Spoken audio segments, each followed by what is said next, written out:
Hi, my name is Ossi Oikarinen. I'm a Formula One engineer and I also drive a drag racing car.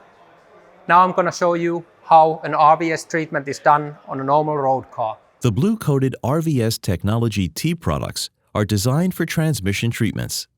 The treatment is easy and quick to implement following the instructions.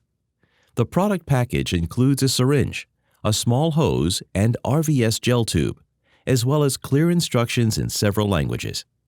Connect the hose to the syringe. Empty the RVS gel tube completely into the syringe. Keep the syringe upright when putting the plunger into the syringe to prevent the gel from splashing out. Draw approximately 20 milliliters of warm transmission oil and a little air into the syringe and mix the gel and oil together by shaking the syringe in an upright position for at least 30 seconds. Return the mixture to the transmission through the filling opening. The vehicle should be operated using all gears of the transmission immediately after the application. There is no requirement for an oil change due to RVS treatment.